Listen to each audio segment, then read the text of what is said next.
I'm Jason Samenow for the Capital Weather Gang with your latest update on now Hurricane Arthur, positioned offshore the coast of Georgia and South Carolina.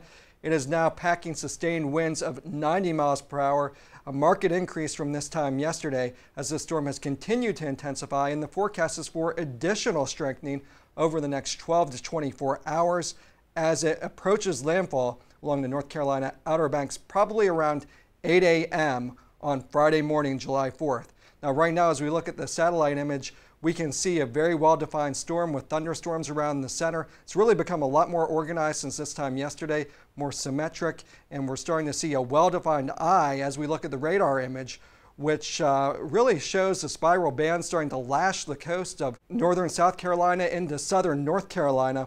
Places like Myrtle Beach and Wilmington seeing heavy rain showers and some strong winds starting to buffet the coastline as the storm moves to the north-northeast at around 9 miles per hour. Now, in terms of the extent of tropical storm force and hurricane winds, we see tropical storm force winds expanding about 100 miles away from the center. In terms of hurricane force winds of 74 miles per hour or more, those extend just about 25 miles from the center. This is a somewhat compact storm, but again, as the storm continues to the north and northeast and crosses the Outer Banks of North Carolina, they may be dealing with some destructive winds. It's possible that this storm will reach Category 2 intensity by the time it makes landfall tomorrow morning, which would mean winds of up to 100, 105 miles per hour. So that could certainly cause some damage. In addition to the damaging winds, we're looking at a potential storm surge or a rise in the water level of 3 to 5 feet, which will pose a significant coastal flooding hazard along the Outer Banks. And even up to Virginia Beach, they might see a storm surge of about 1 to 2 feet.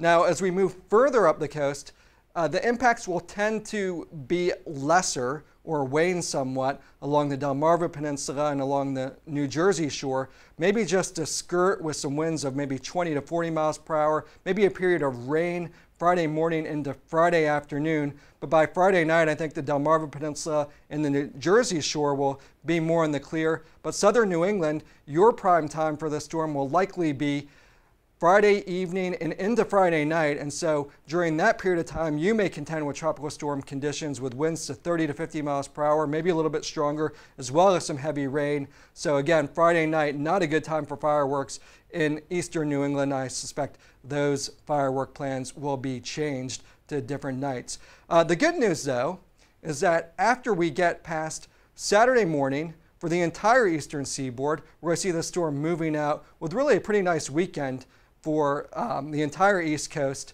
Saturday afternoon on into Sunday.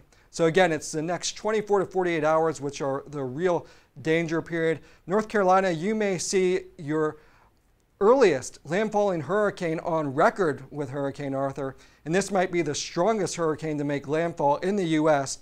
in 6 years. So this is a real deal. North Carolina, you should be battening down the hatches and prepared for a significant hurricane strike overnight tonight and into tomorrow morning.